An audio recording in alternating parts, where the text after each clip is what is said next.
面白けしからんな大作です。今日もね、懲りずにね、ちょっとね、生配信やっていくのでね、できればね、アーカイブとして残してね、後から見てくださる皆さんも楽しめるようにね、できるだけクオリティをね、高い、動画に、したいと思いますので、ぜひ皆さんね、ご参加ください。はい。ロム線も OK です。はい。あのね、もう本当に見てくれるだけでね、全然大丈夫ですのでね。はい。また懲りずに出てきましたよ。はい、また。はい。今日は今日はどんなお客さんが来ますでしょうか？どんな話をすればいいんでしょうか？はい。あ、ミュートになってないね。オッケーで。マイク生きてるはず。うん。設定変えてないから、音量もこれでいいと思う。よし。よっ。ああ。まあ、あれですね。手帳皆さんには見えないけど、手帳、まあ、あれだね、もうすぐ日またぐから、23日のセットアップできる。うーんと、だから日曜日だね。日曜日だ、そうだ。マシンの音もね、結構静かだと思いますよ。冷房つけてるんでね。うん。えーっとね、今日やっぱりね、生配信、そうね、土曜日、まだ土曜日だもんね。生配信のスケジュールチェック入りました。はい。そうね。トップユーチューバーになりました。チェック。ロックスターになりました。チェック。はい。そうね。うーんと、ゴールとしては、うーん、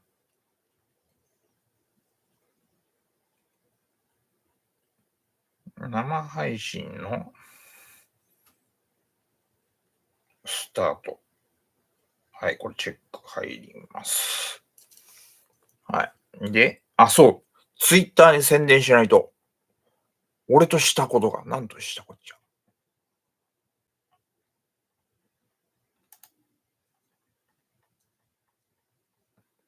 なんとしたこっちゃって言ってね、あのキャラを思い出す人どれぐらいいるだろうね。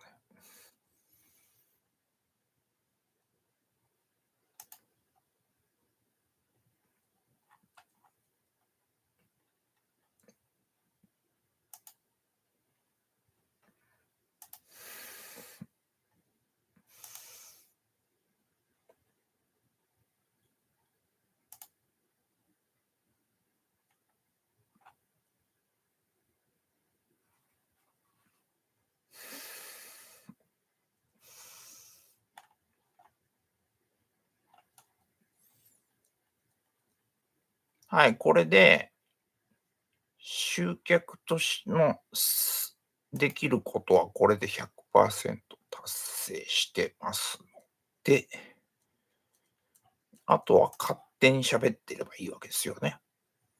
うん。今日もね、週末でね、土曜の夜だから、誰か来てくるんじゃないかな。誰か来てくれるんじゃないかと。うん、もう相変わらずこの人つまんないことやってるわ。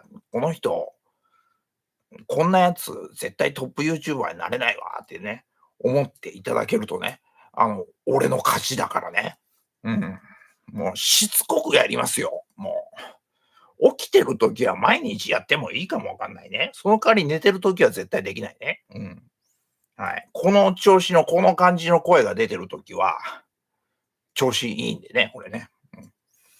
うん。この絞り出すようなんかね、うん、キャラをね、調子いい時だから。で、今日のゴールが生配信スタートさせる。ね、明日のゴールはとりあえずあれだね。生配信をアーカイブとして残す。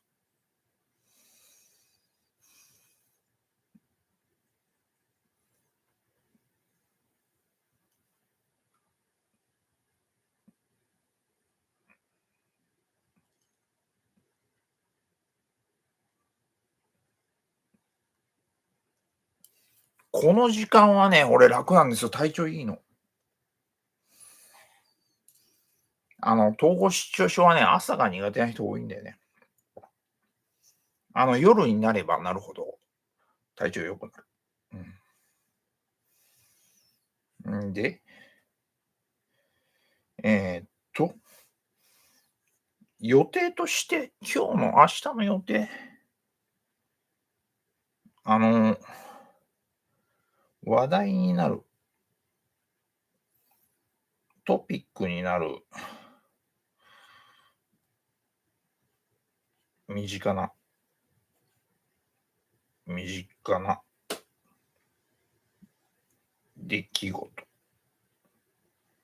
をメモこれを YouTube のネタにすると。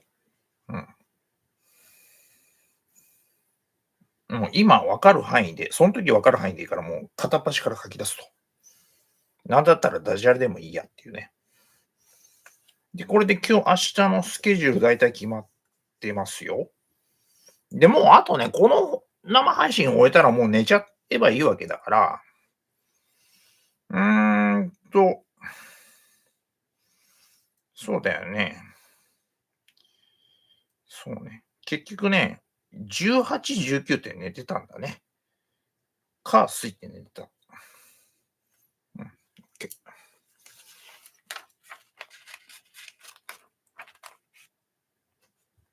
今日、土曜日。あ、そうか、マジか。うーんと。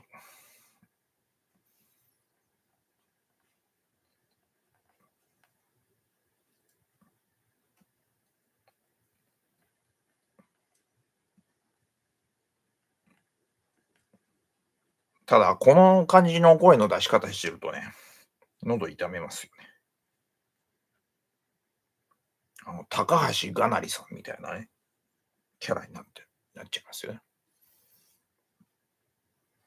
うーんと、俺今日鼻毛も出てるからね、高橋がなりさんにかなりキャラ寄せてきてるよね。怒られる。すいません。えーっと、今日の感謝ログ、起きれました。ありがとうございます。はい。生配信やってます。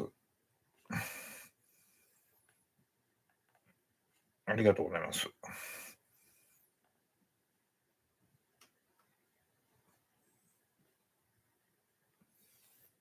ここ数日で一番体調いいんじゃないかな、今日は。出来事、と、振り切ったね。割り切った。もうつまんないと思われてもいいから、徹底的に生配信やると。そこまで振り切った。うん。え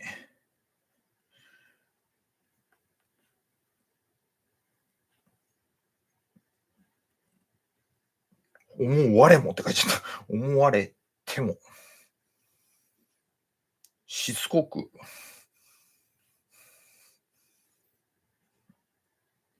生配信やると。ね、生新って書いちゃった。ああ、書いてある。ちゃんと生配信をやるというところまで振り切った。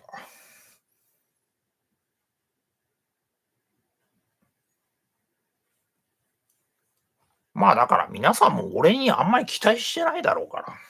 そもそもね、そんな期待されてないから、俺。うん。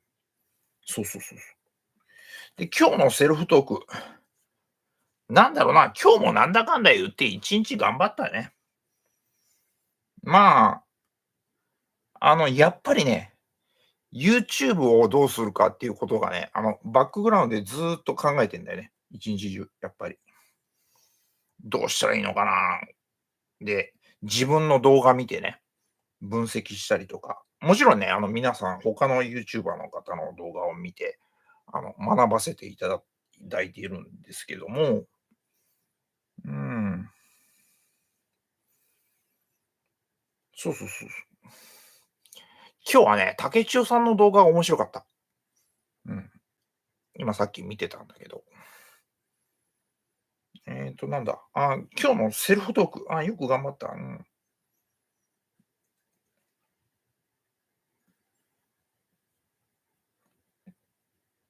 はいはいはい。そう。ちょっと政治の話とかしちゃった方がいいのかな、この時期。ちょっと。ね。それやめた方がいいね。政治の話は、この場にはふさわしくないね。でもそっち方にね、シフトしようかなと思って、今考えてんだけど、手帳は使うんだけど、時事ネタも扱うっていうね、チャンネルにしたら、多少はね、見てくれる人増えるんじゃないかなと思って、ちょっとX にね、ツイッターに書いたんだけど、なかなかいいアイデアだと思う。昨日も見せたけど、もうどっか行っちゃった。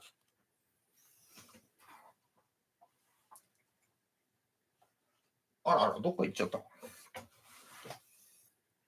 あらあらあら、これね、ちょっとペン先大丈夫。昨日も見せたんだけどね、俺童貞だから、童貞差別されるの嫌だからな、勉強しようと思って。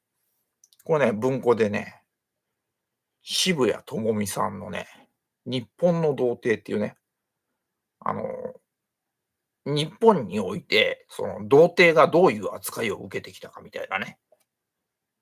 童貞で一人減っちゃった。これね、読んで勉強しましたよ。半分だけ読んだ。うん。よし、はい。うーんと、やめた方が良かったね、今の紹介は。よく頑張ったと。うん。あとなんだろうな。あの、今、この瞬間、生配信やってるのが偉いと。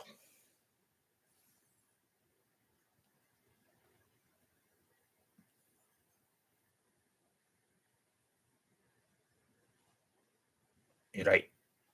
体育の最高。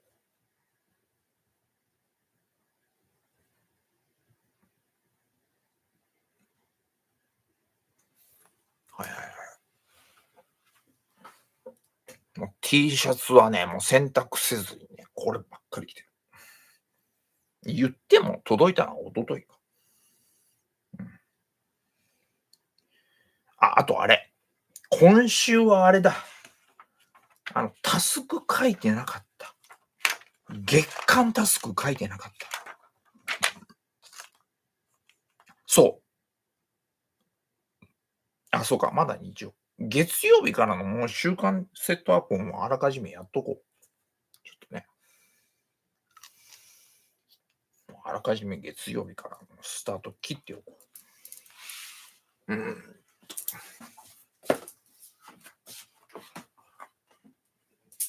これかな。ここにウィークリーの新しい入ってんだけど、もうすぐ夏だね。嬉しいな。もうすぐ夏。まさか、まさか次の来週7月1日 ?7 月1日俺誕生日なんだけど。違う違う違う。1ページ足りない。ちょっと待って、ちょっと待って。えらいことだぞ。23日までしかない。違うね。1ページ足りないね。30まであるもんね。あれ ?1 枚足りないぞ。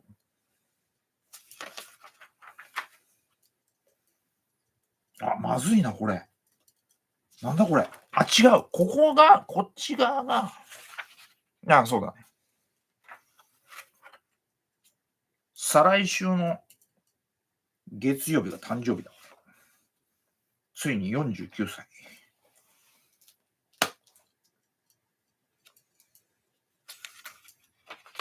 そう、もう、復帰ってね、もうね、やりたい放題、言いたい放題ね。言ってやった方がいい。うん。たとえ誰も見てなくても、見てく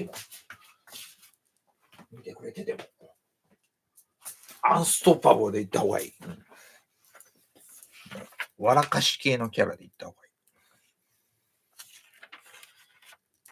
これこうなってて、で、明日も書くからこのままのがいいのか。挟むだけ挟んどけばいいか。ただ、もう明日、月曜の準備しとこうかな。こっちがこうだ。うん、で、こうなってるのがこうなってきて、で、こっち側に裏側をセットすると。うん、オッケーオッケー。よいしょ。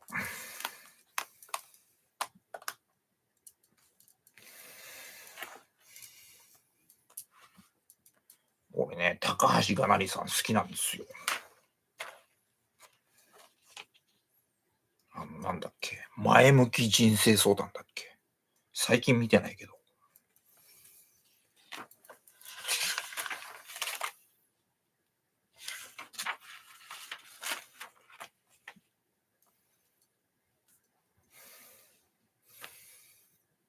そこでね、モノマネみたいなことがここでできればいいんだけど、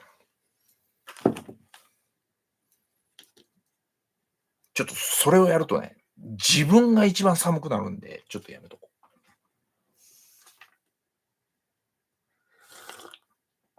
う。ああ。いよいよ冷房が本格稼働し始めましたよ。うん、ただ、ドライで大丈夫。あと、このデスクの下にね、サーキュレーターあるから、ドライかけといて、サーキュレーターでこう、涼しくね、過ごせるんで、これがやっぱりもう8月になるとね、あの、どうしても冷房かけないとアウトだろうね。もう、パソコンの音がね、もうガーガーガーガーなって、それ拾っちゃうから、YouTuber としてね、それ結構辛いんだよね。だからもう冷房かけた方がいい。もうお世話になってる方がね、冷房つけてくださって。えーっと、それでだいたい今日はできてんで、来週の週間タスク、なんだろなんだろう。もう先週のタスクはもういいか。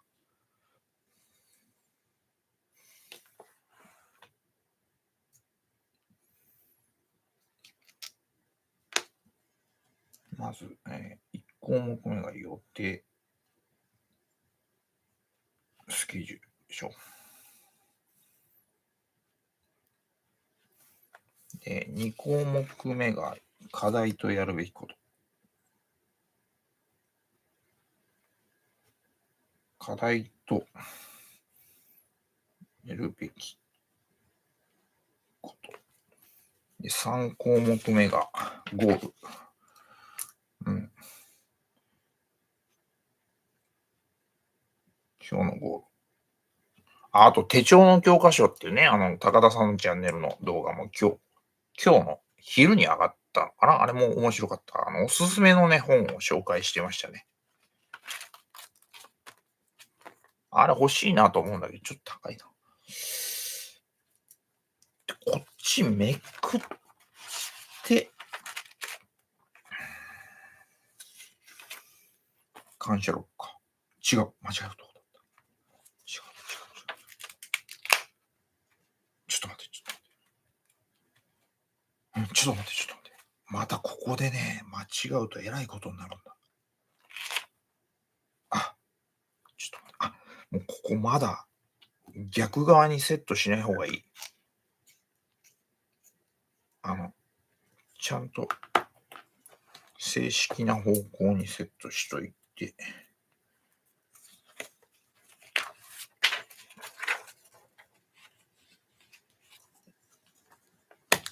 よいしょ。はいはいはい。習慣タスク。習慣スローガンみたいな。でここは感謝ログ。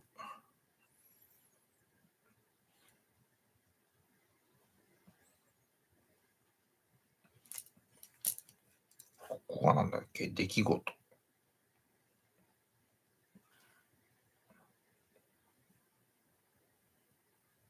話題って書いておこう。トピック。あと最後が今日のセルフトーク。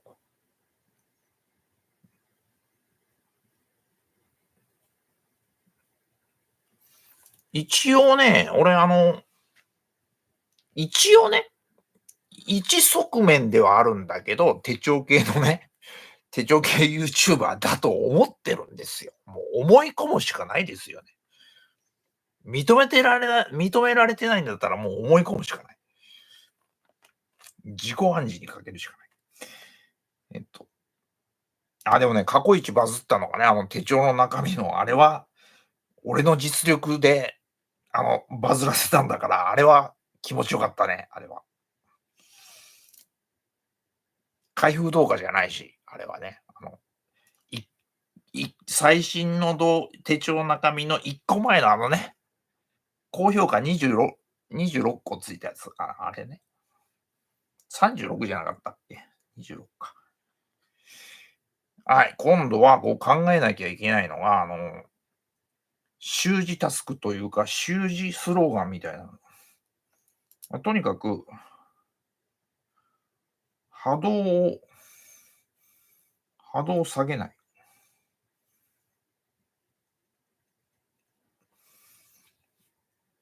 いわゆる超ご機嫌で1週間過ごすっていうね。もうそれも分かりやすく、もうその書くか、別項目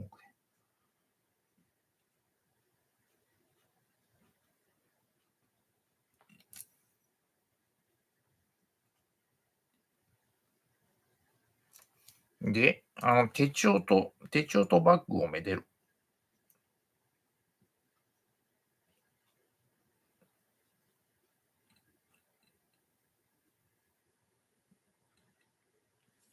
あと毎週書いてんのが、とにかく動画を、新しい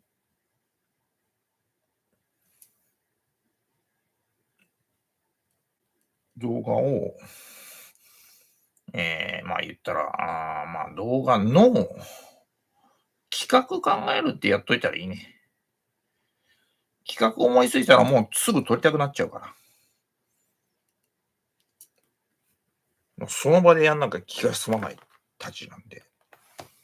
だからね、意外とね、思いつきで全部撮ってんだよね。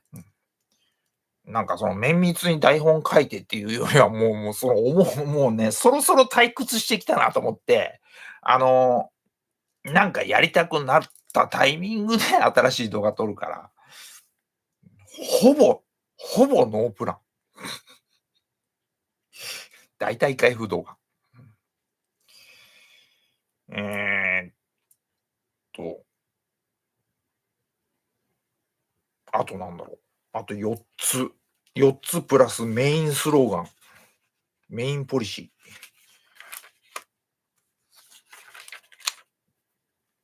ー。病状を安定させる。体調をね。あ、あの、定番のルーティーンから外れる。わざと。普段のルーティーンからわざと外れる。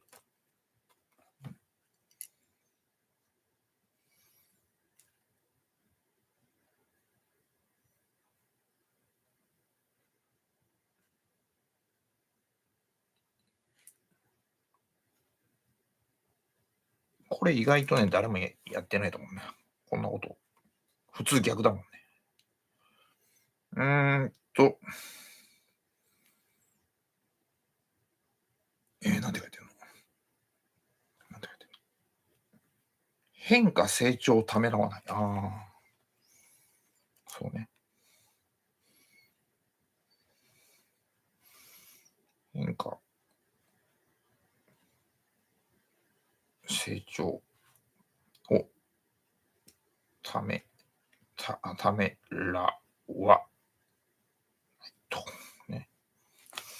あと2つ。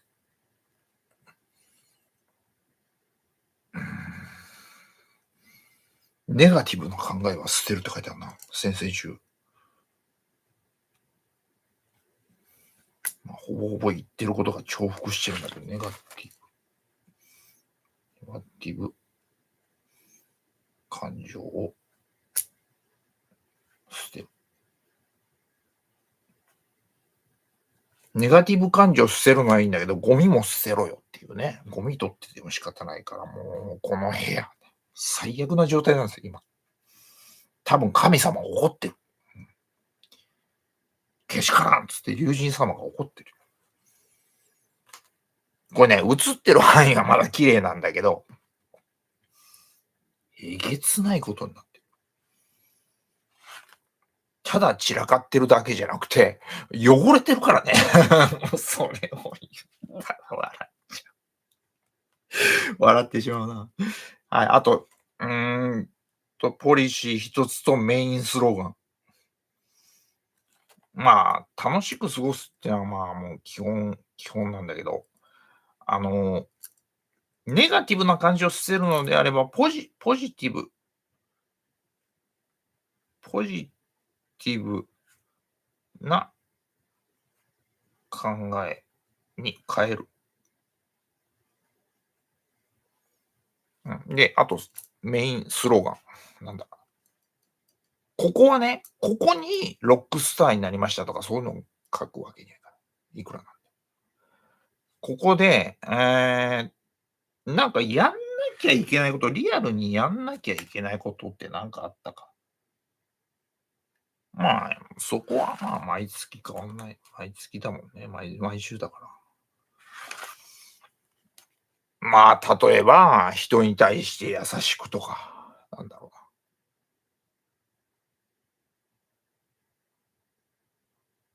感謝の気持ち忘れない。ああ、もうそれでいいや。うん。はい。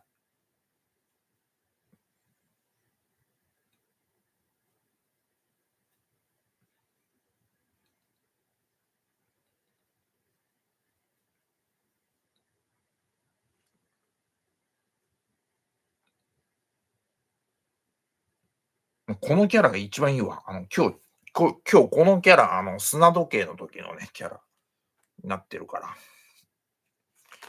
あの時最高な体調だった。ただ、あんまりウケないんだけどね、このキャラって。意外となんかおとなしめな時の方がウケるんだよな。はい、これで来週のセットアップできました。なんで、あれ、予定スケジュールの毎日、1日1日毎日臨時収入ありっていう予習をね、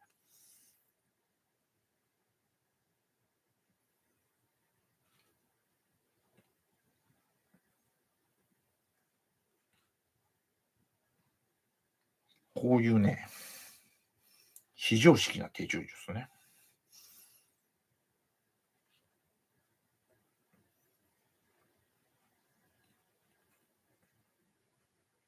非常識手帳術みたいな本書けば売れるかな。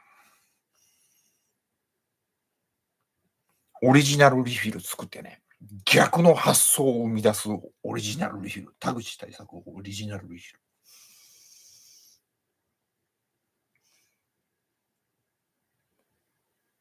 常にオリジナルであるためのリフィルみたい。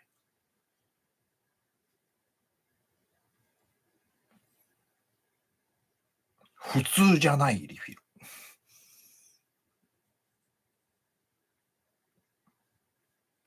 俺、自作リフィル、もしかしたら自作リフィル作れるなと思って、プリンターをね、去年買ったんだけど、まだあれだね。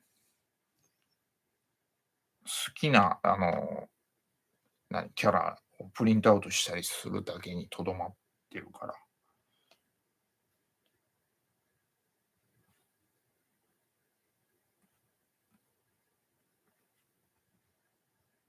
これ自作リフィル作り始めたらやばいよ、これ。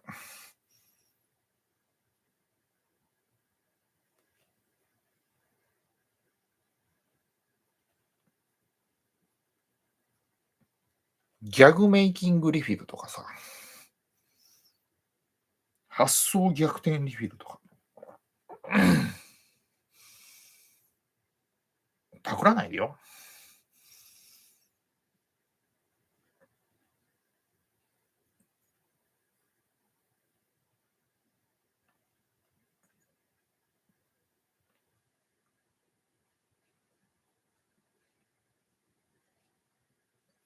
はい、これで全部書いた。あともう、トップスターにロックスターになりました。トップ YouTube もう書いといた方がいい。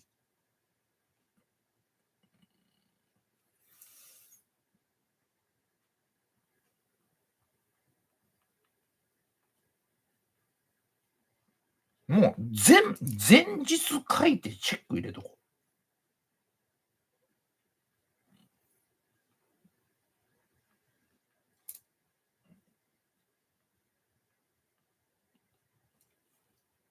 これが夢実現へのね、超雑な非常識ジャーナリングなんですよ。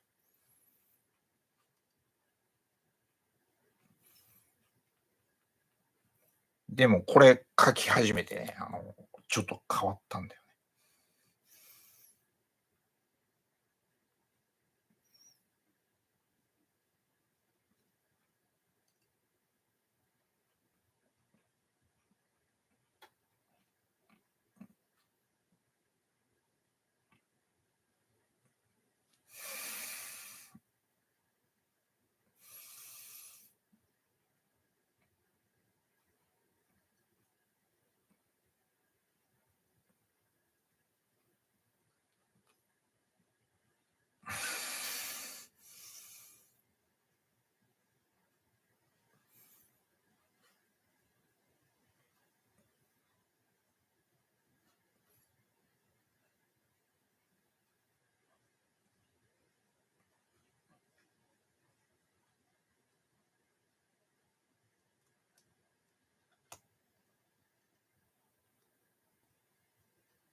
はい。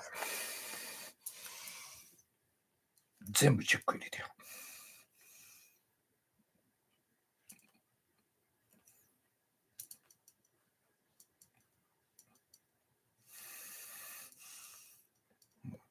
完全に達成しきったと。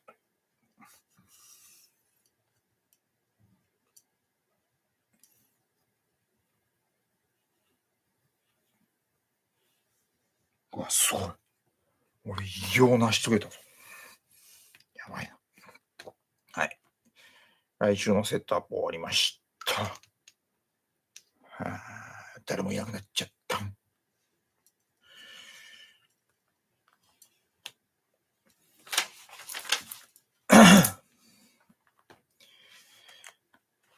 今日はね、手帳の中身結構いじってね、かなりね、ベストコンディションのね、編集になりましたよ。やばいよ。マジで。えっ、と、タスクリスト、チェックリストとマンスリーの場所を入れ替えたのと、あといくつかのリフィルを取り除いて、そう、今日生配信でなんか語ることあればいいかなと思って、昨日やったんだけど、結局ね、削除しちゃったから、昨日のアーカイブね。ここ数日、2、3週間分の雑記ログが雑記が残ってるんで、ちょっとなんか面白おかしい話ができれば、まあ皆さん楽しんでくれるかなと思って、まあ、タイ君の面白日記みたいなことやりますか？うん。そうね。2024年4月18日からあるよ。カラーリフィルに裏抜けがあったので、トモエリバーに変更。全部ね、カラーリフィル外して、結構いい、結構無理して買ったカラーリフィルをね、ピンク、青、黄色のね、上質紙のカラーリフィルを、まあ、買って、まあ、まとめてセットしちゃうんだけど、万年筆で書くと裏抜けがあったので、もう全部外して、で、全部トモエリバーの横形に変えた。うん。で、えーっと、この日会長だって書いてあるな。うん。この時にもう手帳の破損がもう、まあ、分かってたんだな。上のリングが開き気味なのと、ベルトの先のコバがなくなってきている。気にするなって書いてあるんだけど、当然俺のことだから気にするよ。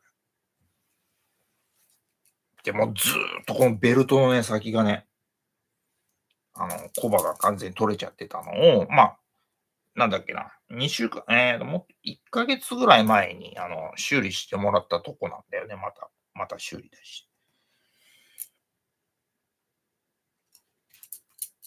そうそうそう。で、2024年4月19日、翌日ですね。早朝一時起床。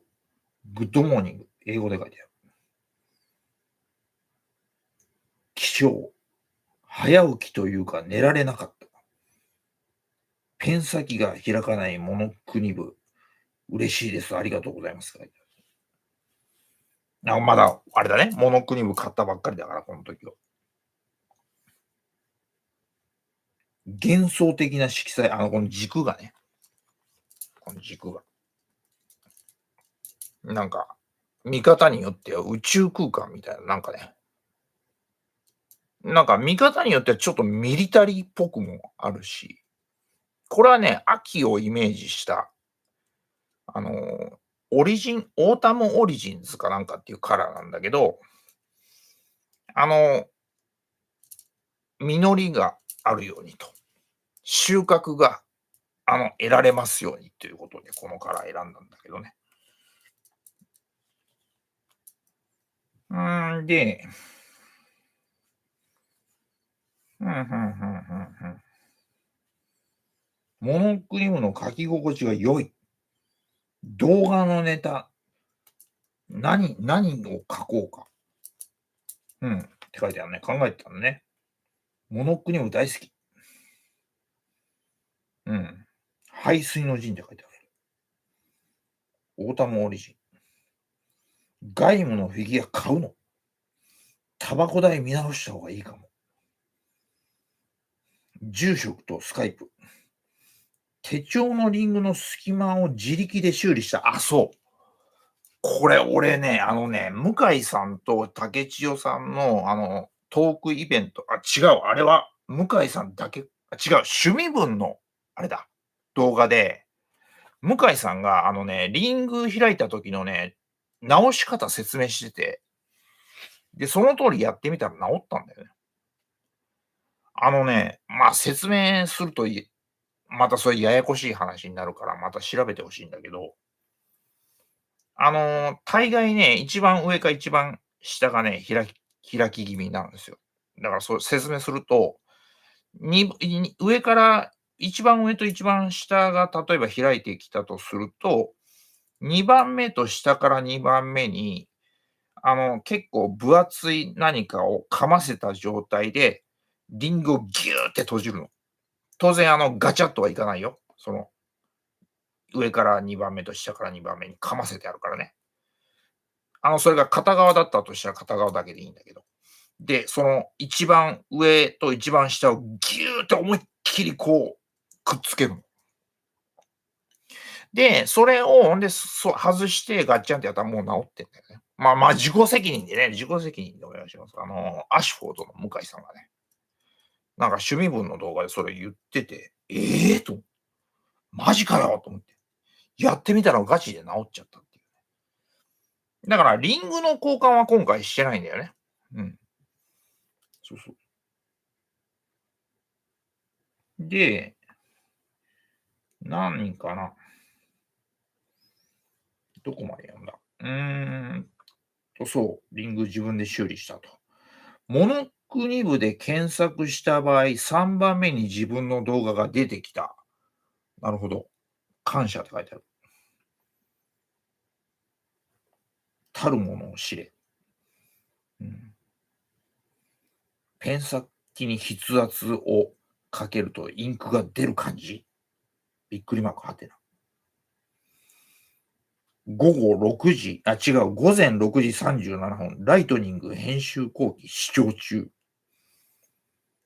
その前にコンビニでリッツのバニラサンドと、バニラサンドの類似品と、ナッツチョコを食べた。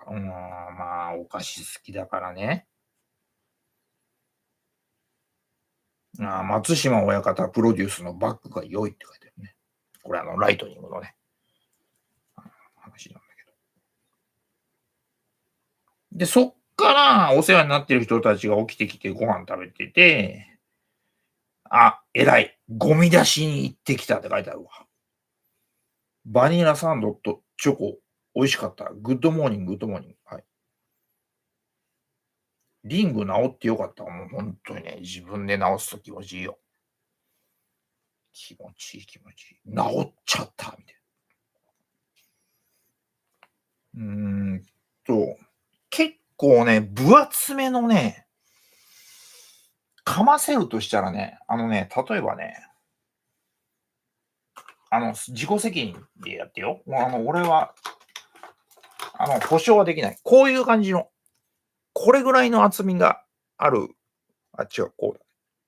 こんな感じのやつを、ここの、あの、開い一番下が開き気味だったら、下から2番目にこうかませて、かませた状態で一番下が当然開ききってるから、一番下をギューッと締める方向に歪める。で、全部外してガッチャンコしたら治ってるっていう。それ何回か、調節しながらね、やってね。それで、これ、それでって、たどたどしかったら見てる方もつまんないな、これ。今、お客さんいる？誰も見てない。嘘だ。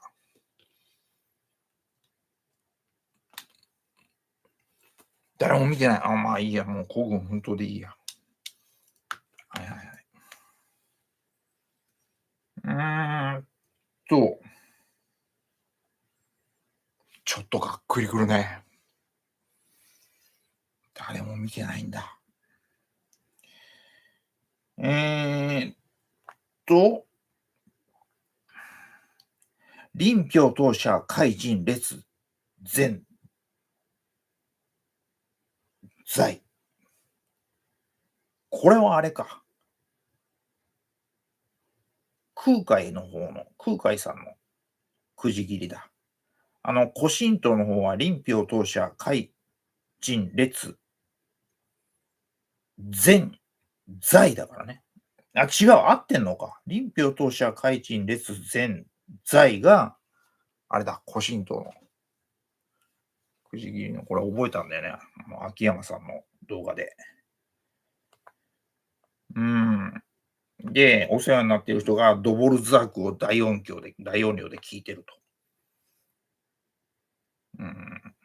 スター・ウォーズ見たくなる。なんで、こんなこと書いてある。そのドボルザークの曲からね、スター・ウォーズのBGM を連想したってことだね。うん、はいはいはい。で、次の日、もう一人でもやる。一人でもやる。もうやってやる。面白い動画にする。いや、でもこれちょっとバテてくんな。これ全部この調子でやるともう何時間かかるかわかんないな。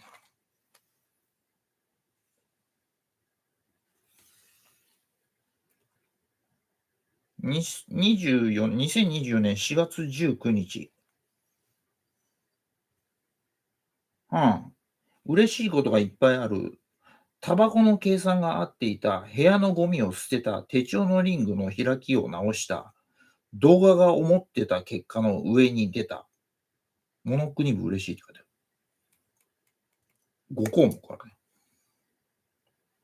あと、コーヒー注文したって書いてある。うんうん、これ、2024年4月19日、香川愛夫さんの誕生日と女流棋士のね、あと、チャンネル開設5周年記念のアーカイブ動画を見たと。うん、なるほどね。シャンパン開けてるわ、って見てたんだ。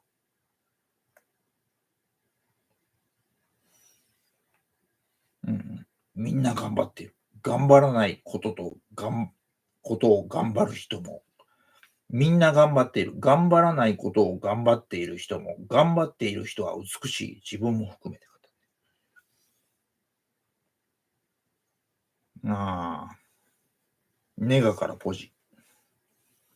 うんうんうんうんうん。はいはいはい。あとパワーストーンのあの人の動画とか見てるんだな。うんうんうんうん。誰かに聞いている時点で主体性がない。自分が何をするのか自分が考えよう。どんなに小さい問いも自分で決めよう。小さいことから自分で決めよう。これ、某 YouTuber さんの動画見てるんだね。で、2024年4月19日の夕方18時5分、大谷翔平さん、ハワイの別荘30億円で買うって書いてあるね。買ったみたいなの書いてある。うん。もうそんなことはもう別にそんなこと言わなくていいんだけど。タイ君、ニューヨークに住みたい。ニューヨークは寒いか。うん、絶対寒い。ハワイええな。ハワイか。ハワイのことを調べてみるかって書いてある。見るかって書いてあるのに調べてないっていうね。うん。で、18時30分、ワイドなショー。これは何？矢田亜希子さんのこと、矢田さん可愛いって書いてある。20時7分、夕食後後片付け。えはいはい。夕食時の話題から。うん、これちょっとあらかじめ読んどいた方がいいな。なんだね。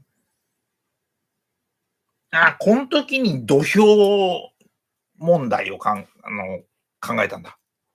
当然ね、優秀なね、すごいトップユーチューバーの人たちの動画、ね、チャンネル登録者数とか、あの、視聴回数とかの動画のね、見てると、自分には絶対できるわけねえなと思うじゃんか。ところが、それは、その人の土俵で、その人が相撲を取ってるから強いんであって、そのね、自分の土俵を構築して、そこで自分が相撲を取ったらもう無敵なわけなんですよ、要するに。そんな土俵がそもそも違うわけだから、勝った負けたも関係ないっていうね。だから勝ったからって別に喜ぶあれもないし、負けたからって悲しむ、がっかりする必要もないわけですよ。全然別の仕事だから。ね、やってる内容が全然違うわけだからね。っていう理論を考えたと。そうね。そうそうそうそう。これはでも、あれだね、一回 X に書いたんだよね、確か。うん。で、2024年4月19日、20時14分、ヘッドフォンでウルトラマンマックスを聞きながら、土俵の話、自分の土俵ってなんだ、考え始めてる考え。土俵の上、やっぱり喋っているはずだよな、土俵の上でね。喋ってる方が面白いと、これはね。どんなことを喋るのだろう。可能なのは日常生活を喋ることか。うん。買い物の予定だったら楽なんだけど、いくらでも語れるのになって書いてある。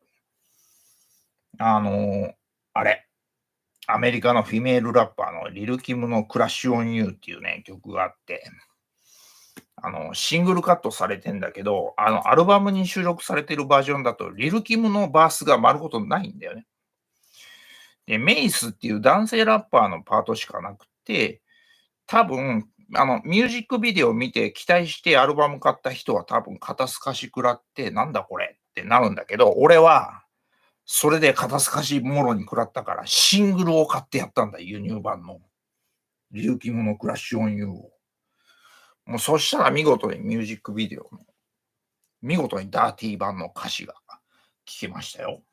修正なしで。そうそうそう。そういう、ヒップホップ好きだから、俺。で、シングルなかなか売ってないんだよな。タワーレコードかなんかで買ったのかな。で、多分心斎橋店だね、タワーレコード。自分の土俵、安易なギャグでも良いけど、芸人さんではないので、ギャグでなくても良い。当たり前だ。やっぱり一人でやってるのがネックなんだろうなって書いてある。自分の、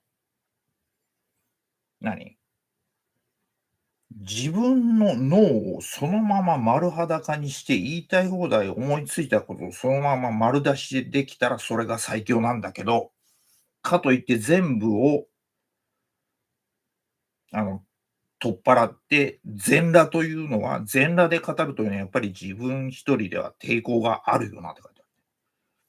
何を言ってしまうのかもわからないし、炎上するのは嫌だし。超絶面白いじゃん。録画だったら編集できるし、問題があればカットでさって書いてある。なんとかなるからさって書いてある。うん。なんか結構難しいこと考えてんな。自分を丸が裸にする場合は録画でやればよくないって書いてあるね。うん。あとこの波線で繋いでスチャダラパーのトラベルチャンスっていう曲のね、あの、リミックスが好きで聴いてんだけど、あの曲、ここ流れてんだろうね。聴きながら書いてるから。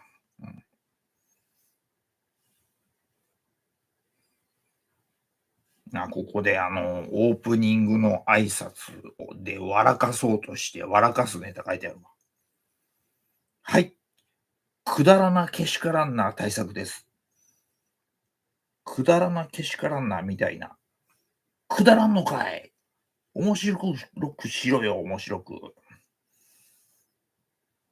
でも面白けしからんな対策そのまんまだったら、これは案外よくできたネーミングなので、変える必要ないと。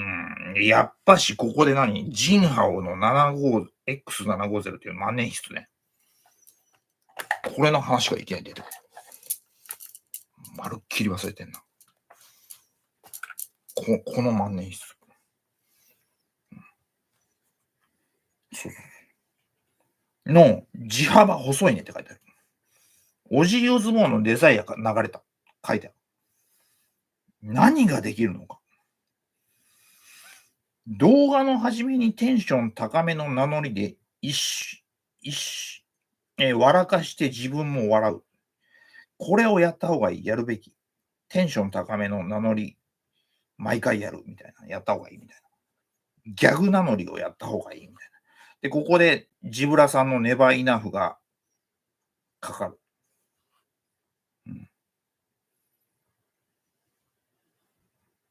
あとは何？レイジ・アゲンスト・ザ・マシーンの曲かかった後にかかったみたいな。そうだね。次、これ、ページまたぐと次、20日。2024年20日。これマイク拾ってない？もしかして、ボリューム。これまずいな。拾ってなかったらまずいぞ。やった！誰か見てくれてる。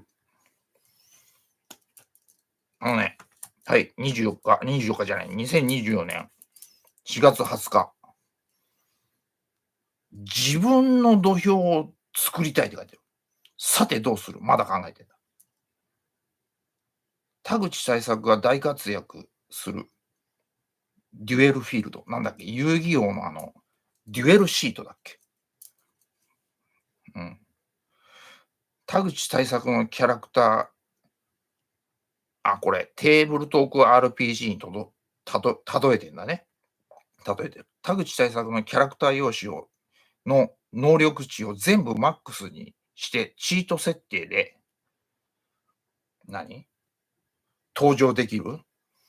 だけど、それ他のキャラク敵を一瞬で消滅させるっていうやり方が安易に思いつくんだけど、それだとダメだと。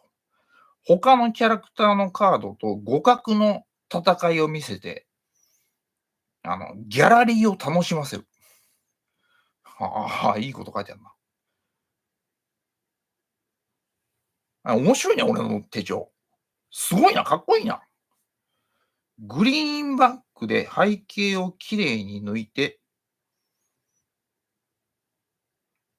オリジナルの映像、そうね、俺やりたいんだよ、ずっとね、こっちのね、グリーンバックね。これを開いて、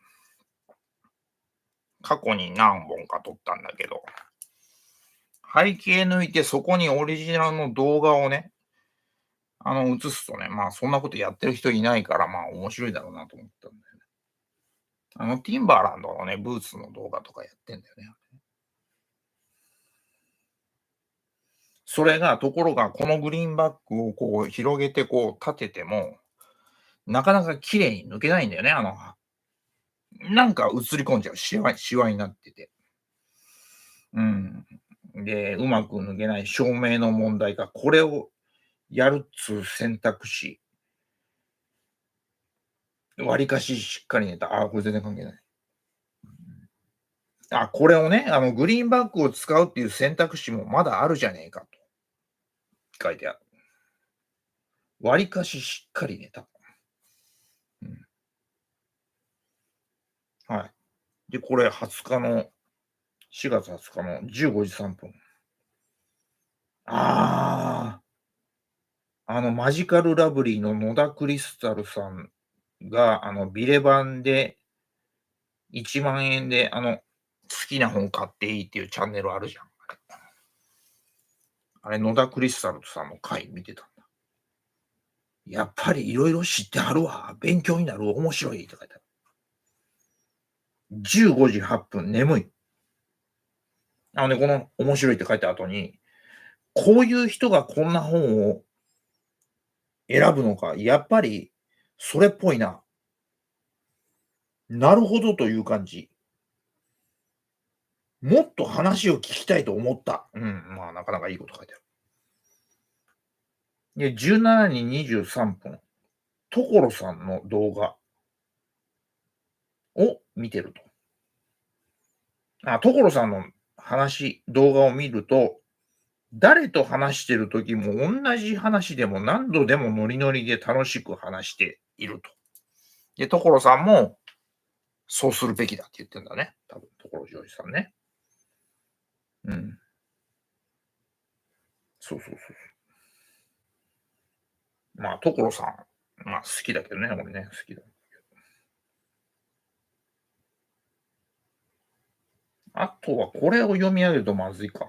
まあ、別に何もいいけど。ここまで面白いんじゃない？ここまでこの動画面白いよ。結構面白い。ここか。ここはまあ、ちょっと個人情報だな。2024年5月10日に飛ぶけど、これはちょっと個人情報。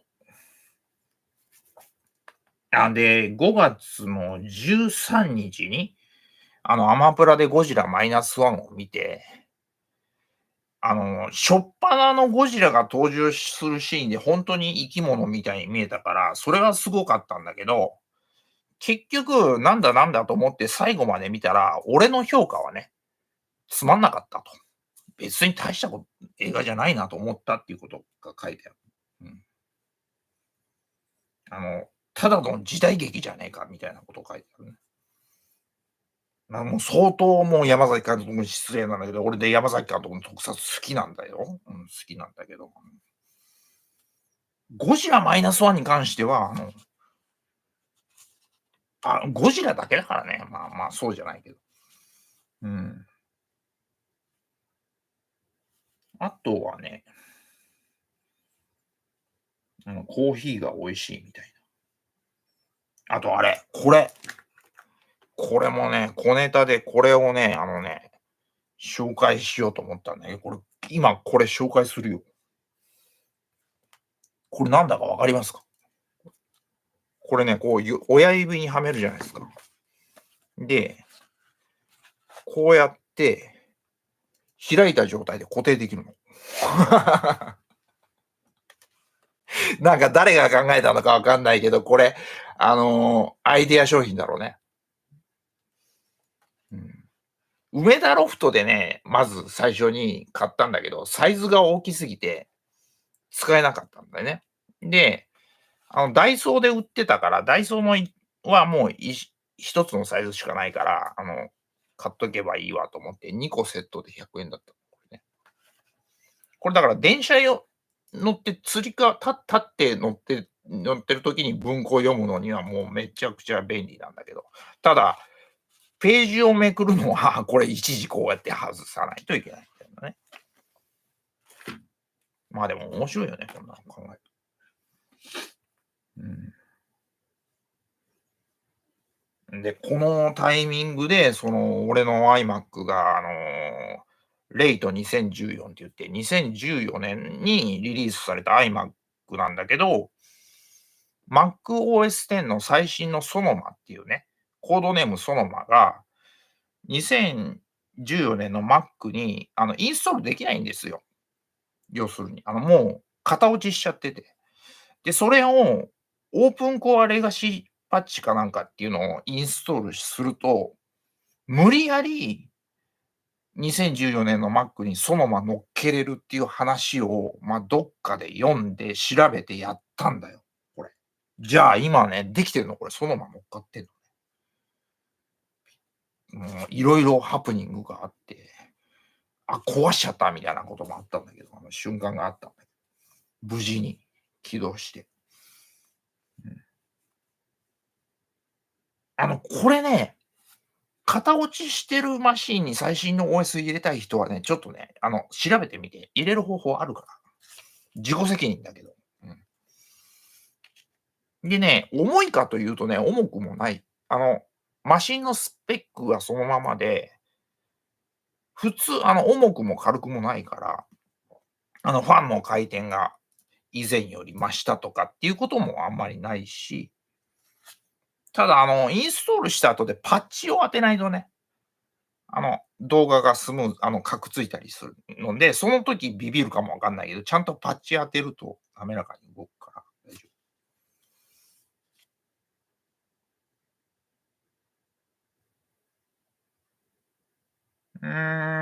夫。このね、親指ブックサポート、親指しおりね、ブックサポートを紹介する動画作ってはどうかと思ってね。なんかね、1本動画上がってるかな。女性の方が紹介してた。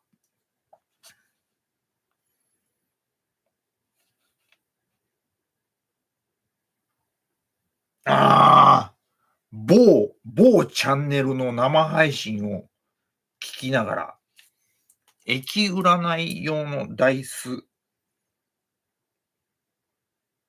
の黒字の方に、マッキーの極細で墨入れをしてたみたいな、聞きながら。で、ところが、乾いちゃってペン先が。あの、断念せざるを得なかったみたいな。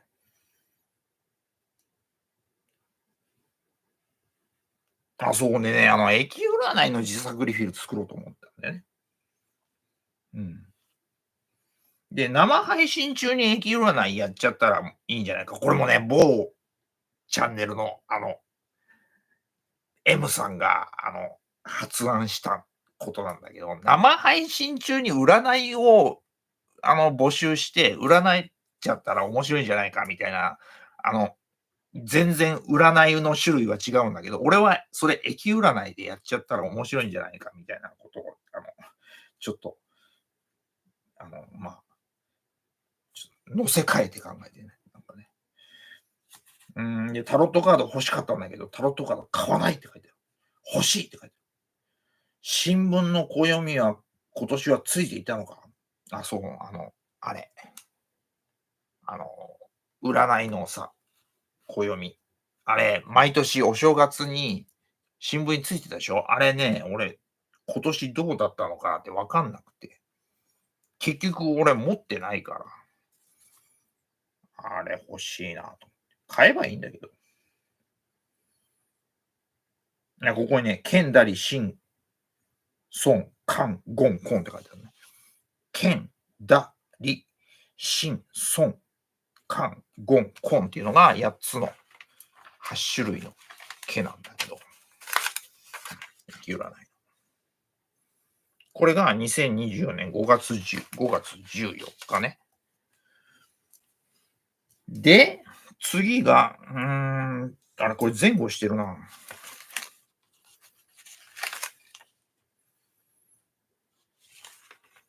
これページ間違えてるな、入れ方。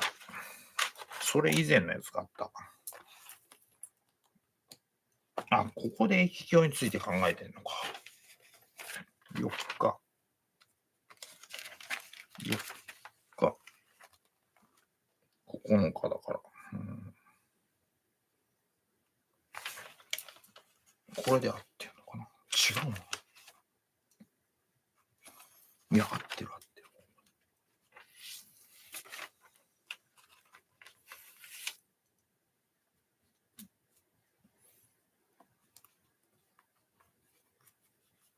土俵理論面白いでしょ。よくそんなの考えたら、多分誰かのね、考え方を、結局影響されてて、思いついたんだと思うんだけど、自分でゼロから考えたわけじゃないと思うんだけど、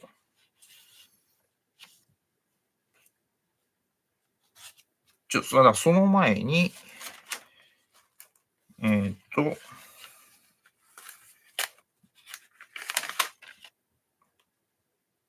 5月4日、朝コンビニへ行ってお菓子とタバコ買ってきた。はい。友人とスカイプ。この日にアマゾンで、ルガードのペンホルダーと、テリューザマットを注文したって方ね。うん。で、ここでもまた、出てくるんだけど、外務のフィギュア本当に買うのか問題。迷ってる。で、2024年5月7日、大きく漢字で将棋って書いてあるんだけど、将棋っていう字を覚えなきゃいけないと思って。もうね、俺みたいなのはね、形で覚えちゃうから、細かい止め跳ねとかがね、記憶できないんだよね。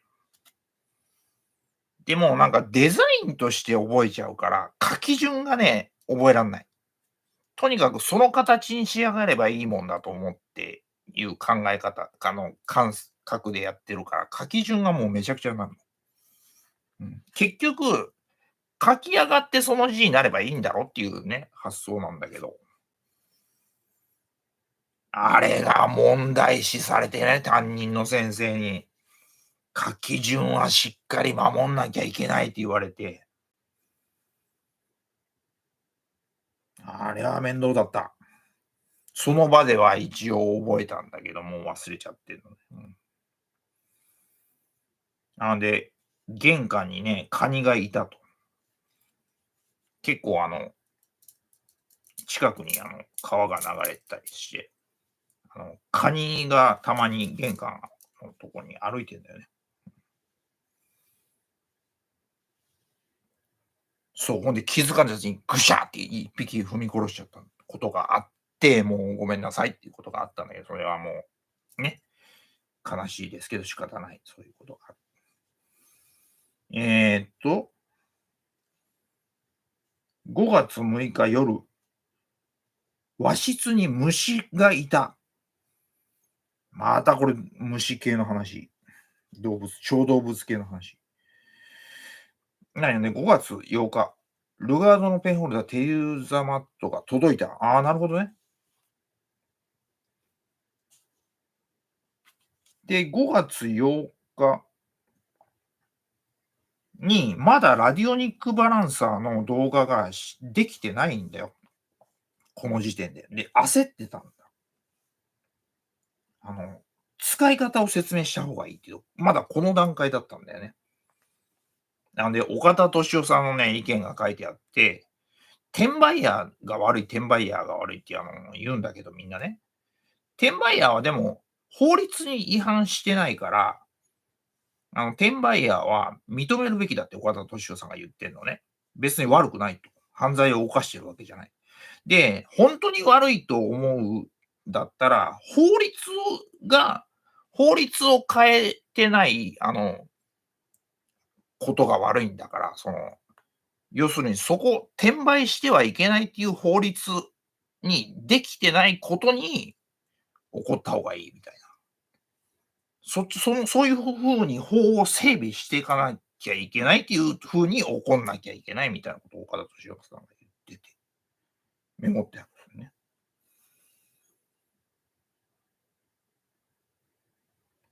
よね。あれこれ何これでも音声もしかしたらボリューム小さいかもわかんない。下向いて喋ってるからね。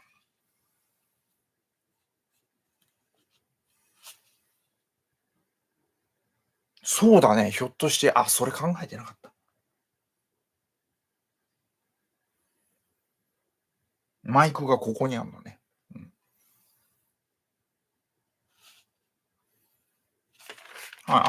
結構進んだぞ。あとどのぐらい？結構あと5枚ぐらい。で、ここね、読んだので、違うページ。裏側だ。やったと。社会的、自分中心、新機軸を生み出せるって、これね、あれね、要するに、時事ネタを扱う手帳系ユーチューバーになったら、自分の考え方が定まるし、思想も深まるし、見てくれる人も増えるんじゃないかっていうことを、X 上で書いてったら自然に思いついてバーって書いてったんだよね。で、やったと。これで、ちょっと普通の手帳系ユーチューバーと、差別化できるわと思って、びっくりマークびっくりの吹き出しで書いてある。神経軸を生み出せって書いてある。パクらないでよ。まあ、パクられたとしても別物になっちゃうと思うんだけど。あとね、この辺、なんか字が雑だな。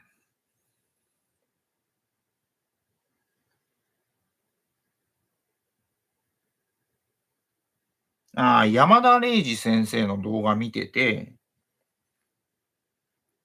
感想が書いてあるんだけど、例えば人に会いたくない人は会わなくていいと山田先生は言う。うん。で、時代に合わない人は、昔の本を読めと。昔の時代の考え方が好きな人は、その本の中にリア友がいるから、大丈夫だから。本を読んでいれば話し相手は絶対いるからっていうことを山田先生が語ってて、おおと思って。それもリアルな体験には違いないって言ってたんだよね、山田先生が。そう。対話をすればいいわけだから、その本を書いた人と。うん。で、ここで集合的無意識っていう言葉が出てきて、ユングさんね、心理学者だっけ。ユングが、駅占いにドハマりしてたんだよね。うん。英語でイーチンって言うんだけど、駅占いのことをイーチンって言うんだけど、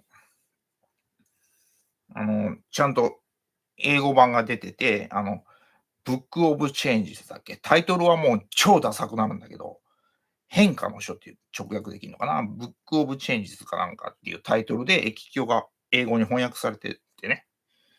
それ多分ユングさんそれ読んでドハマりしてたんだけど、多分占いもやってたんだけどね。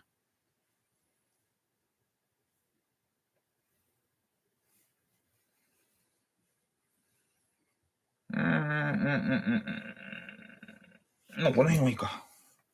で、これさっき読んだページがあって、あれこっから逆になってるぞ。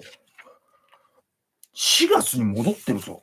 順番が違うんだ。じゃあもうこれ、過去文は飛ばそう。いや、拾った方が面白いか。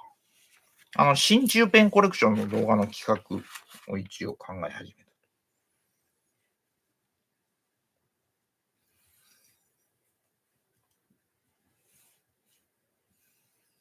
うん、ふんふんふんふんふんふんふんふんうん。ここで、あの、鳥山明先生の編集についた、編集の鳥島さんの動画見てね、ドラゴンボールをどうやって生み出したかっていうエピソードを語ってらしてね。これは別にパクリにはなんないから言ってもいいと思うんだけど、鳥山先生ね、鳥島さんがその鳥山先生のアトリエに行って、普通は漫画家って音楽を聴きながら描くんだけど、鳥山先生はね、奥さんがね、言った話を聞いたのかな。うちの人は、映画を見ながら漫画描くんですよって言われたと。で、鳥島さんが、いや、普通は、だって、画面見れないだろって、ね、どういうこと？って聞いたら、鳥山先生が言ったのは、もう何回も見てるから、音を聞いていれば見たいシーンが分かるんで、その見たいシーンだけ画面を見るみたいな。で、そのシーンだけ手を止めて見るみたいなのを、もうジャッキー・チェンの映画が大好きで、もうカンフー映画ばっかり見てた。そっからじゃあカンフーもの書いたらどうなんだっていうとこから始まったんだって。うん。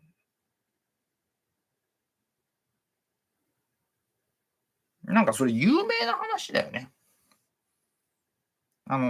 これ有名な話。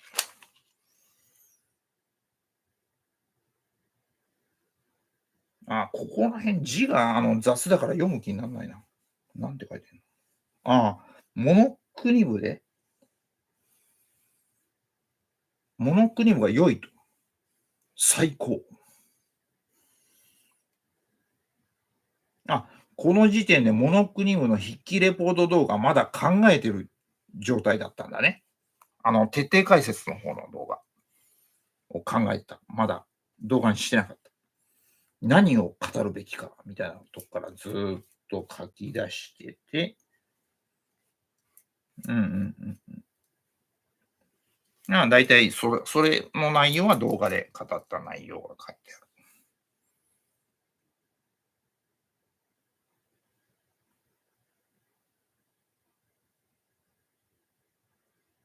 でね、これ、2024年5月18日、16日、朝から役所に行って、なんだ、これ一冊って何？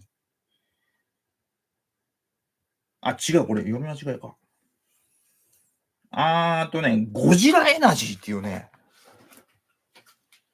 多分ゴジラマイナスワンの公開の時に、これ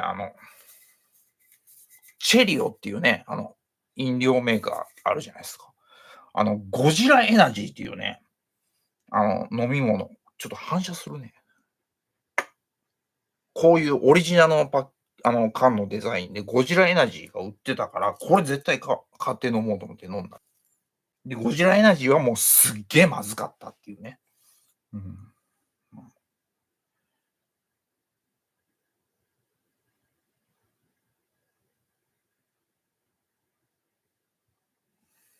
モンスターエナジーがもうゴジラのイメージなんだけど、それ以上にゴジラエナジー。それ人間が飲んじゃダメだから。もう、ね。人間が G 細胞を飲んでどうすんだっていうね。あ、その話かっこいい。人間に G 細胞を埋め込んで、人型のゴジラになる。超人ハルクみたいな。あ、やばいな、その設定。うん。等身大のドラマ。ヒーローもの。自由に変身と解除がコントロールできる。あ、できない方がいい。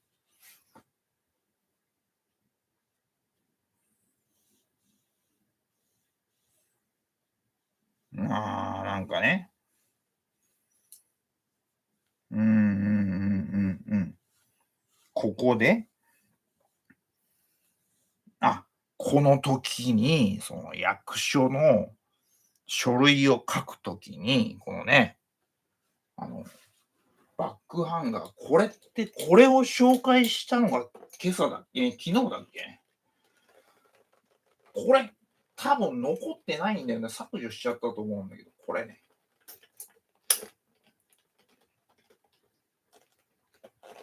残ってたら同じこと2回やっちゃうけど、ごめんね。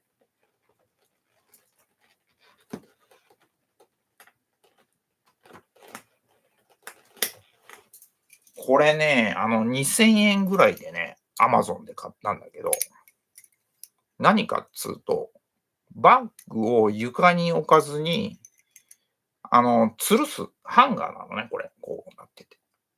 こう展開するとね、畳むとこう、ただのバーになるんだけど、こう展開するとフックになる。で、ここにこう引っ掛けるでしょ。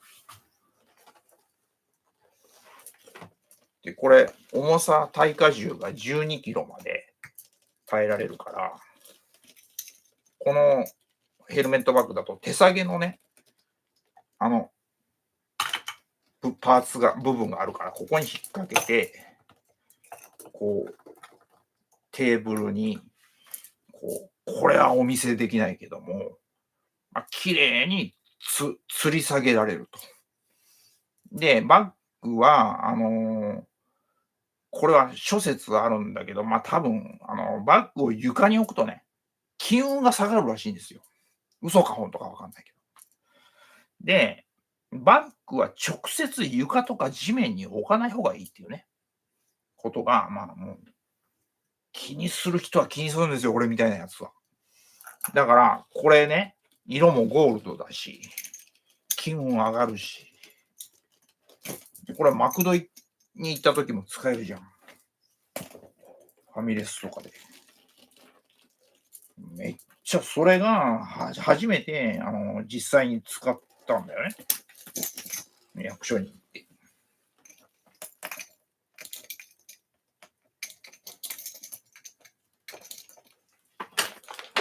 もうなんかそれで、めっちゃ嬉しかったと。うんうんうん。で、この日に、ファミマで靴下買ったと。ね。黒だったらモテないから白いの買った方がいいとか言って、別に今更モテるとかそんな関係ないんだけどね。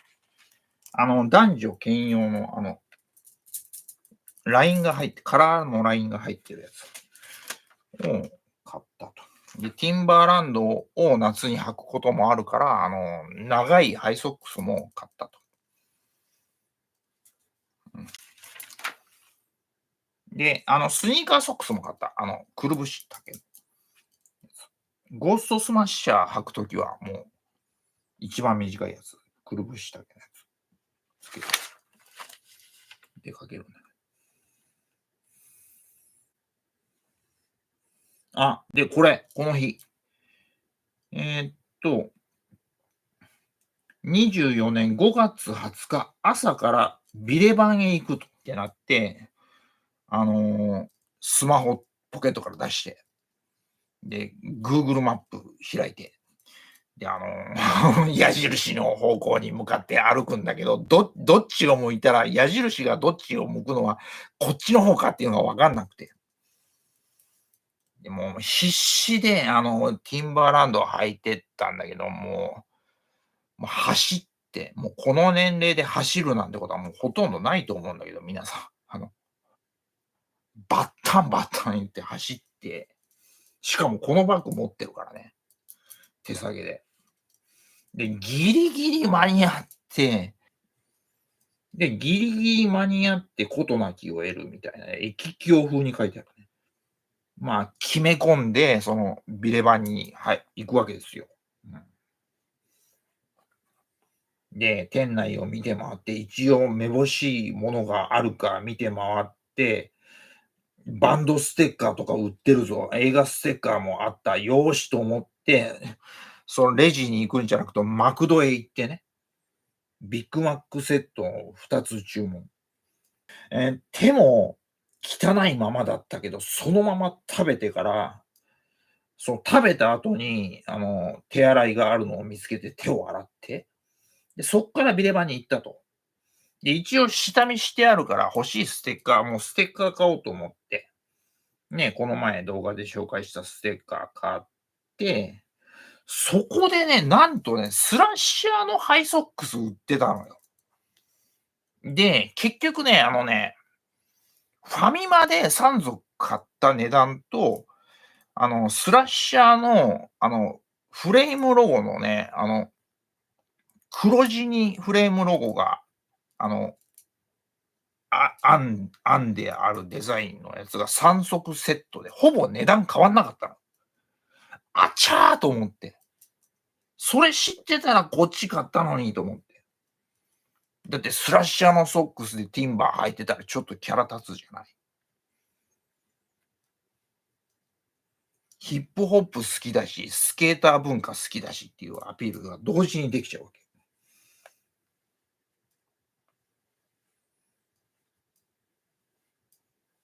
で、それ悔しかったんだけど、まあ、楽しく帰ってきて、うん、そう。で、うん、手帳書いたと。で、こっから別枠だね。うんうんうん。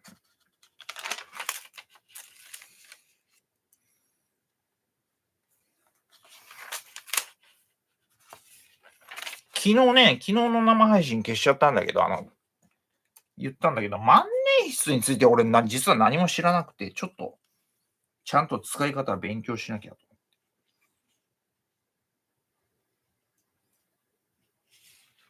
ていうのをメモってある。あ、で、この日、2024年5月30日、手帳の修理を引き受けていただきました。やった。あれだ。このベルトの先に直してもらったのね。他のとこもコバを直してもらった。うん。もしうまくいけば、コードマンのこの手帳が、お稲荷さんが完璧な状態で帰ってきます。ありがとうございますって書いてある。はいはい。はいはい。んで、うんうんうんうんうんうんうんうんうんうん。あとね、ここにね、面白いアイデア書いてあって、統合失調症患者向けのオリジナルリフィル開発すればいいんじゃないかっていうアイデアがここで出てきてるんですよね。病状を安定させるために、あの、使うシステム手帳用のリフィルね。統合失調症専用の、なんて言うんだろうな、ムードトラッカーみたいな、ムードめあの、トラッカーみたいなのも全部グラフで書いたりとかできるようにしたりとか、あとは、なんだろうな、うん、そういうのを、俺当事者だから、考えて作ったら、もうそこそこ受けるんじゃないかみたいな、病状を管理するね、ためのリフィルね。うん。っていうのを、ここでアイデア思いついてるんだね。うん、それやっちゃえばいいのにって書いてあったけど。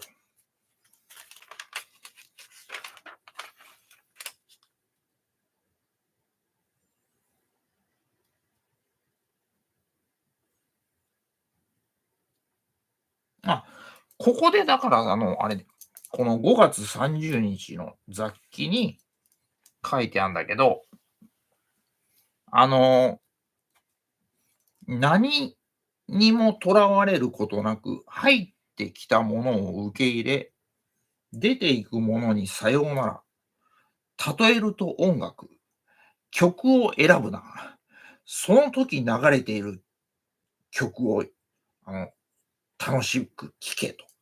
その時その時で滞りなく全力で、ノリノリになる。どんな状況でも瞬時に理解して瞬時に判断せよっていうメモが取ってあるんだけど、これね、もう、なんかいろんなこと聞いたり、読んだりするでしょ、見たりする。もうそれもう何のためらいもなく、もうそのまんまそれもう考えずに、そのまんま受け入れても変化し続けた方がいいんじゃないかっていうね。これはね、与沢翼さんっていう人がね、動画で言ってて、大富豪のね、確か。このメモの元になったことを言ってて、その目標を決めちゃうと逆に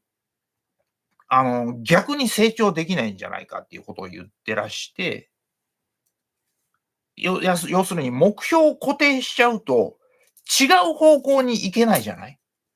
ガッチガチに目標に向かっていくわけだ。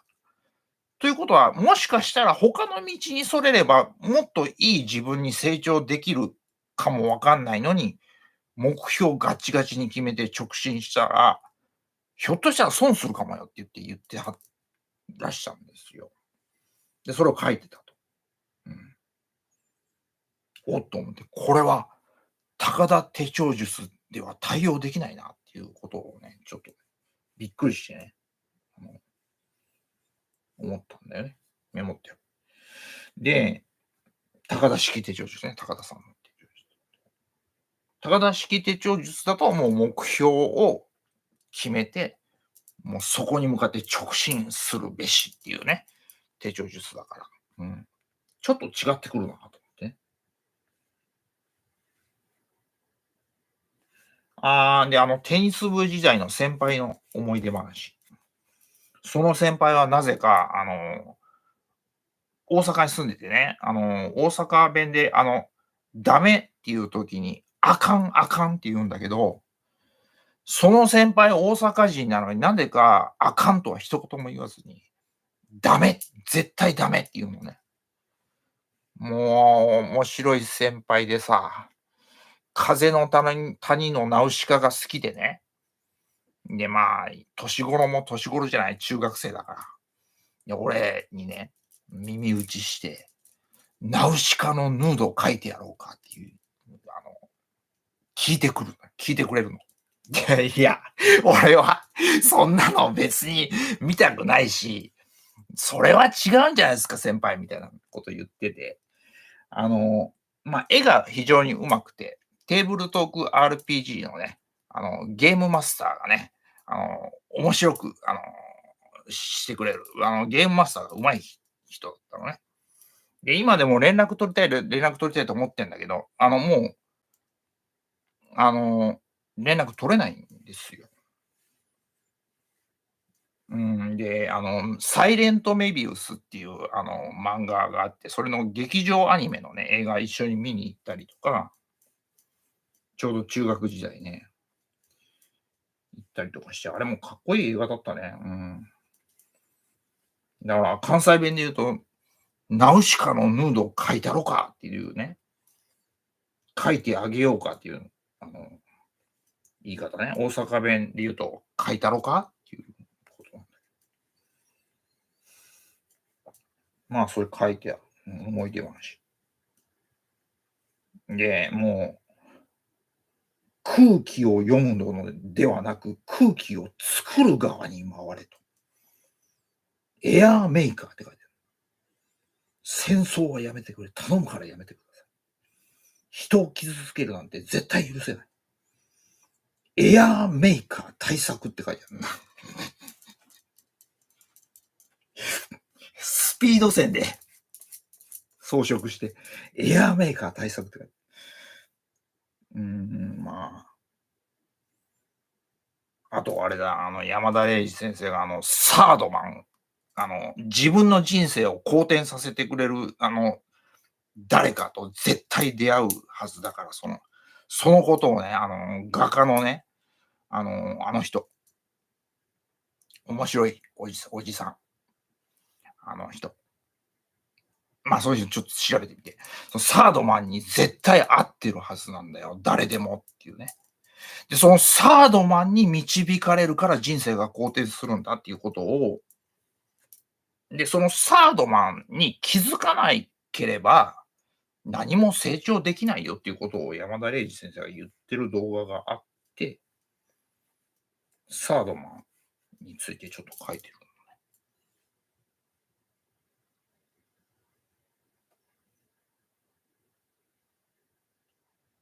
もしかしたら宇宙人かもわかんないし、神様かもわかんないでしょ。仏様が化けてるかもわかんないし。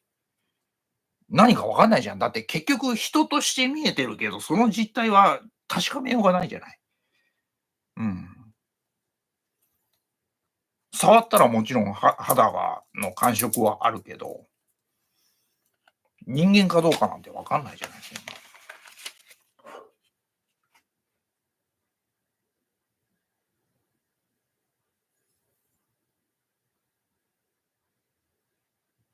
あと何だろう。この辺か、もうこので終わりぐらいかな。よし、これまとまったね、動画として。ここに書いてあるのが、俺は基本的に手帳を使わなくても、日常生活過ごせるんだっていうのを、一回ね、動画で言ったことあるんだよね。確かこのコードバンの手帳の開封動画で言ったんだけど、もともと別に俺手帳、メモマじゃなくて、あの、性格もおっとりして天然でぼーっとしてる小さい頃はね、性格だったんで、何もそんな急に思いつくこともなければ、思いついたことを急いで書き留めなきゃならないみたいな性格じゃなかったんで、いらなかったんだよね、手帳、日常生活に。だけど、これでまた新しく、新たに考え直してるのね。このシステム手帳はどうしても面白いから、あの、必要のないシステム手帳なんだけど、システム手帳を使うのが楽しいから、その生活に取り入れてるんだみたいなことを書いてるの。で、それは特殊なのか、一般的でないのかって言ったら、多分一般的な人たちもそういう人いるんだよね。手帳っていうものがあると。あれちょっと使ってみようっていうことがね、多分一般的だからね。うん。で、こっから俺はメモマンになった方がいいなと思ってんだけど、なかなかやっぱり、その、瞬発力がないし、この英語のね、手帳をその胸ポケットから出せるわけじゃないから、やっぱりこの英語の一冊使いだとね、外出先でメモを取るってことが、瞬発力はないので、そこはね、もともとの性格と合ってるから別にいいんだけど、手帳が開ける状態のところに行って、時間があって開いた時に、その時に分かってることをメモさえできればいいんだって言って、もう俺は、割り切ってんのね。英語サイズ一冊使いなんだけど。うん。そうね。今何時？もうこんな時間。嘘だろ。2024年5月30日。あ、ここでもまた万年筆の使い方勉強しなきゃって書いてある。あ、で、ここ。あ、これ言わなくていいや。うんうん。うんうん。自分を責めるな。責めたらあかん。うん。自分をもし責めてしまったら、責めた分褒める。同じだけ褒める。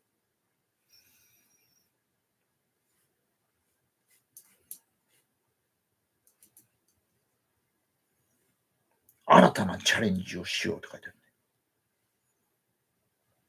自分が大好きな自分が大好きって書いてある。あ、ここでものすごい感銘を受けた、某 M さんの動画のメモが取ってあるんだけど、あの、もう、持って生まれた能力とかポテンシャルを褒めてたら、やっぱり人と比べちゃって、変えようがないじゃない、持って生まれたもんだから。したらやっぱり優劣が生まれちゃって、ストレスになってやっぱりしんどい人と比べちゃうからしんどくなるじゃん。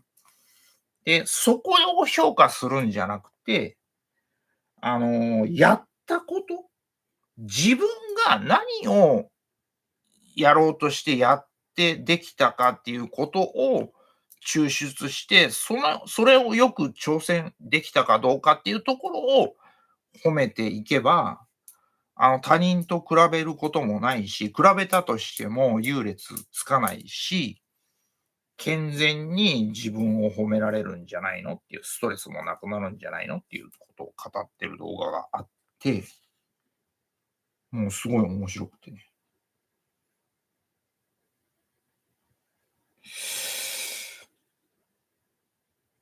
そうね、ざっとそんなとこかな。最近のメモ。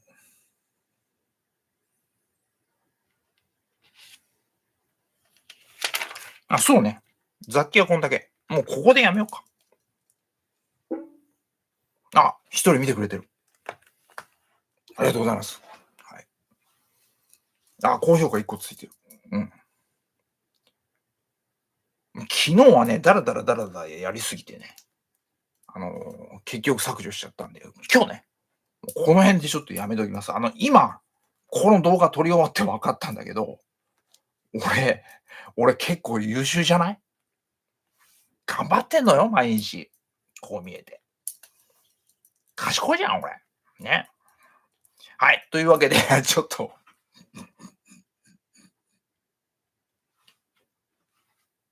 なんで仕事辞めちゃったの？なんでそこで仕事辞めちゃったのよ？あいつが言わないって言ったって言わないって言って、高橋がなりさんね。言った言わないって言ってたって言うんですよ。うーん、はい、はい、うーん、なんでその仕事辞めちゃったの？はい、もうこれで締めたいと思います。はい。あと見逃した方はアーカイブ残すのでね、ゆっくり楽しんでください。はい。では、ご視聴ありがとうございました。ありがとうございました。